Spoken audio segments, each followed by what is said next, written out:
Hello everyone, welcome to our channel. আশা কৰোঁ তোমালোক সকলোৱে ভালেই আছা।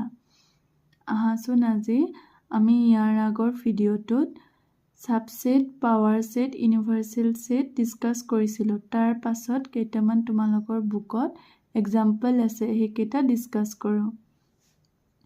এক্সাম্পল নাম্বাৰ 9 টো কি কৈছে চোৱা, consider the sets phi set A, set B, set C দিছে। তাৰপিছত কি কৈছে, insert the symbol subset or is not subset between each of the following pair of sets। এতিয়া যদি subset হয় এটো সিম্বলেৰে বুজাও, আৰু যদি subset নহয় তেতিয়াহলে কোনটো সিম্বল দি বুজাম, এটো সিম্বল দি। এতিয়া হা phi টো subset হয় নে নহয় কৈছে। আমি subsetor কথাখিনি আকৌ এবাৰ তোমালোকক ৰিপিট কৰি দিছো। সাবসেট কি হয়, কোনো এটা set, suppose set A equal to element 1,2। এতিয়া এইটোৰ কাৰণে আমি সাবসেটৰ ক্ষেত্ৰত কি বুলি কম, every element of set A is present in set B। এতিয়া সাপোজ এটা B সেট আছে, ইয়াত কি হ'ব লাগিব, A সেটৰ এভৰি এলিমেন্ট প্ৰেজেন্ট থাকিব লাগিব। মানে তোমাৰ 1 2 থাকিব লাগিব, 2 2 থাকিব লাগিব। তাৰ উপৰিও সাবসেট হ'বৰ কাৰণে সদায় এটা সেটৰ phi টো সাবসেট হয়, আৰু এই হোল সেটটো নিজে এটা কি হয়, সাবসেট হয়। সো হেতু কাৰণে এতিয়া এই কোৱেশ্চনটোত থকা phi টোক আমি কি ক'ব পাৰিম, সাবসেট বুলি ক'ব পাৰিম, কাৰণ এভৰি সেটৰে phi টো কি হয়, সাবসেট হয়। সো ইয়াতে কোনটো সিম্বল বহিব, এইটো। ওকে, নেক্সট A ডেশ B দিছে, ইয়াত সাবসেট হ'ব নে ইজ নট সাবসেট হ'ব সুধিছে। এতিয়া এড এলিমেন্ট কি আছে, 1,3। ওকে, এড এলিমেন্ট কি হৈ আছে, 1,3। এতিয়া এই 1,3 মানে এভৰি এলিমেন্ট ক'ত থাকিব লাগিব, বিট থাকিব লাগিব। বিট অনলি অন কি আছে, 1 2 আছে, 3 টো নাইকিয়া। সো এইটো সাবসেট হ'ব জানো এৰ, নহয়। সেইটো কাৰণে কি হ'ব, ইজ নট সাবসেট, এইটো সিম্বল। নেক্সট A ডেশ C। এতিয়া এৰ এলিমেন্ট কি কি, 1 আৰু 3। এই 1 আৰু 3 এলিমেন্টটো সিত আছে, 1 ও আছে 3 ও আছে। সো A সাবসেট অফ কি হ'ব, C। নেক্সট B, বিট কি কি এলিমেন্ট আছে, 1,5,9। ক'ত থাকিব লাগিব, সিট। 1 আছে, 5 আছে, 9 আছে। সো B সাবসেট অফ কি হ'ব, C। এক্সাম্পল নাম্বাৰ 9 টো বুজিছানে। নেক্সট আহা চাও আমি এক্সাম্পল নাম্বাৰ 10। এক্সাম্পল নাম্বাৰ 10 টো কি কৈছে চাও আহা। Example 10, let A equal to A, E, I, O, U and B equal to A, B, C, D is a subset of B. Know why. Is B a subset of A? Know why. এতিয়া অলপ আগতে কৈছো subset কি হয়, এৰ every element ক'ত present হ'ব লাগিব, বিট। এৰ এভৰি এলিমেন্ট বিট প্ৰেজেন্ট হৈছে জানো, বা ইয়াতে কি কৈছে, B A subset of A. First কৈছে is A subset of B, A subset of B টো হোৱাই নাই। ওকে, এৰ এভৰি এলিমেন্ট ক'ত থাকিব লাগিছিল, বিট। এৰ এলিমেন্ট এ টোহে অকল আছে, আৰু বাকিবোৰ আছে জানো, বিট নাইকিয়া। সো হেতু কাৰণে এ সাবসেট অফ বি কেতিয়াও নহয়। নেক্সট চাইছো, নেক্সট কি কৈছে, বি এ সাবসেট অফ এ, মানে বিৰ এভৰি এলিমেন্ট ক'ত থাকিব লাগিছিল, এ। সো বিৰ এভৰি এলিমেন্ট এত আছে জানো, ইয়াতো অনলি অন এ এলিমেন্টটোহে আছে, বাকিবোৰ নাইকিয়া। সো সেইকাৰণে আমি কি লিখিব পাৰিম, A is not subset B since I, E, I, O, U all does not belongs to B. Next আকৌ এৰ কাৰণে কি লিখিব পাৰিম, B does not subset of A since B, C, D, all does not belongs to A. Question number 10 to বুজিছানে, question নহয়, example. Next one, example number 11. কি কৈছে let a, b and c be three sets. If a belongs to b and b subset c, is that true that a subset c? If not, given example. Okay, আমি এতিয়া let লৈ লওঁ।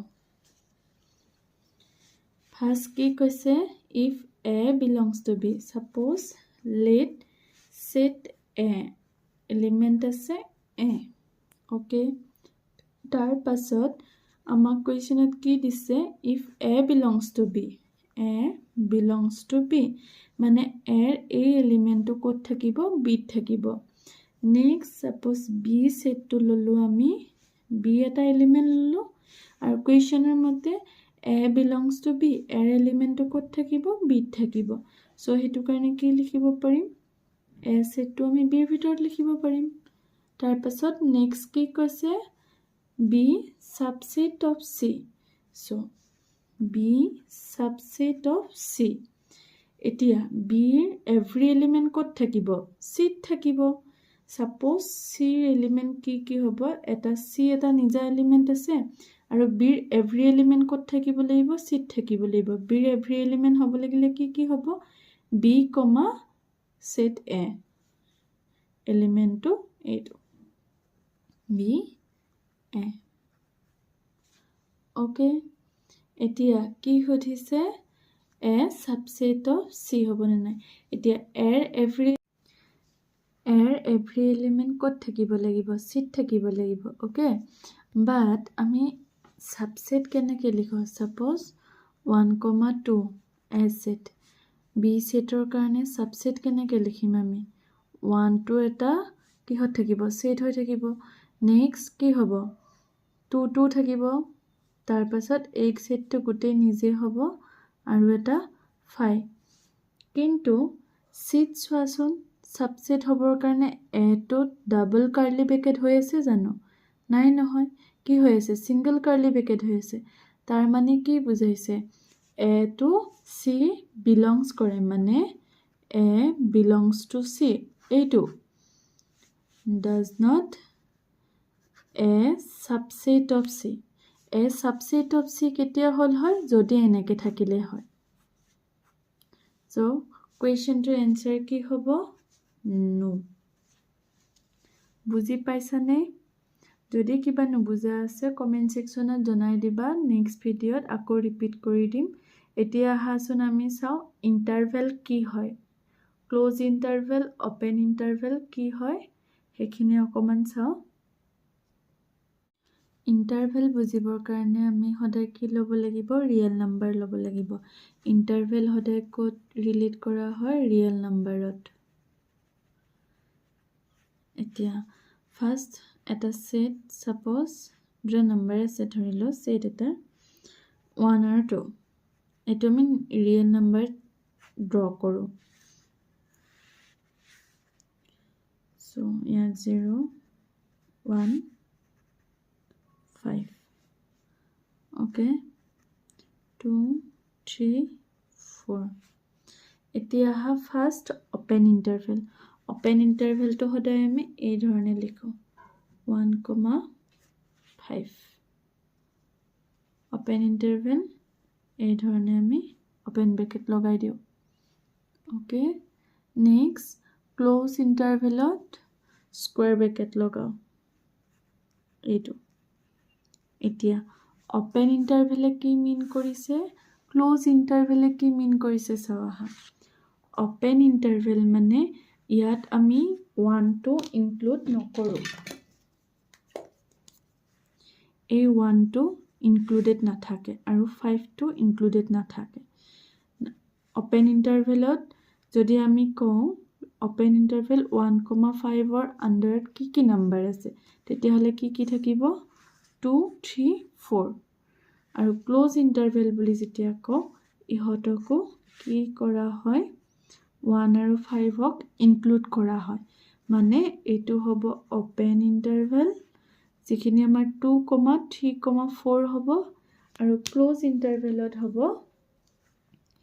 এই 1ৰ পৰা 5টো include কৰা হ'ব 1, 2, 3, 4, 5 ধৰিব পাৰিছানে এতিয়া অপেন ইণ্টাৰভেল কি হয় আৰু ক্লোজ ইণ্টাৰভেল কি হয় নেক্সট আহা আমি চাওঁ right open interval right open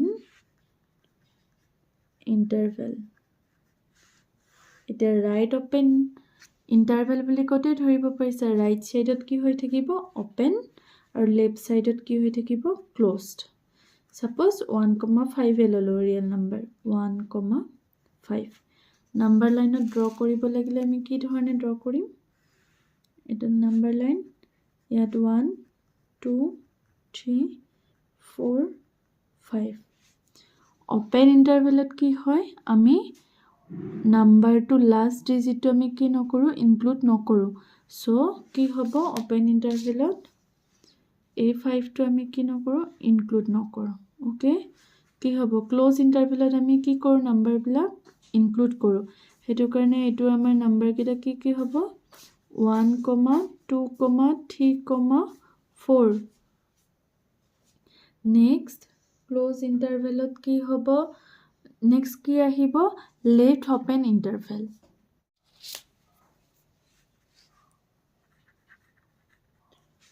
left open interval এই ক্ষেত্ৰত কেনেকৈ লিখিম লেফট সাইডত আমাৰ ওপেন ইন্টাৰভেল থাকিব ৰাইট সাইডত ক্লোজ ইন্টাৰভেল থাকিব নাম্বাৰ লাইনত ড্ৰ কৰিলে কি হ'ব 1, 2, 3, 4, 5 এতিয়া আমি ইয়াতে 1 টো ইনক্লুড নকৰো বাকিখিনি আমাৰ কি হ'ব ইনক্লুড থাকিব ইয়াতে কি হ'ব 2, 3, 4, 5 এইটো আমি ফৰমেট কৰিছিলো টেবুলাৰ ফৰ্ম বা ৰোস্টাৰ ফৰ্মত এতিয়া আহা আমি চাও সেট বিল্ডাৰ ফৰ্মত ওকে সেট বিল্ডাৰ ফৰ্মত আমি কেনেকৈ লিখিব পাৰো ডাইৰেক্ট a, b ধৰি লিখি দেখাইছো a, b এনেকৈ থাকিলে আমি set builder ফৰ্মত কেনেকৈ লিখিম x such that x a less than equal to x less than b এটো আমাৰ কি হ'ব right open interval next open bracket a, b close bracket এটো হলে কি হ'ব x such that a less than x less than equal to b curly bracket next open interval কি হ'ব x such that x a less than x less than b আৰু close interval কি হ'ব x such that a less than equal to x less than equal to b ইন্টাৰভেলৰ কনসেপ্টখিনি বুজিছানে যদি কোনোবাখিনি কিবা বুজা নাই কমেন্ট সেকশনত জনাই দিবা মই নেক্সট ভিডিঅত আকৌ ৰিপিট কৰি দিম যদি ভিডিঅ কেটা চাই ভাল পাইছা লাইক শেয়াৰ সাবস্ক্ৰাইব কৰি দিবা আজিলে আহিছো নেক্সট ক্লাছত আমি এক্সাৰসাইজ 1.3 ষ্টাৰ্ট কৰিম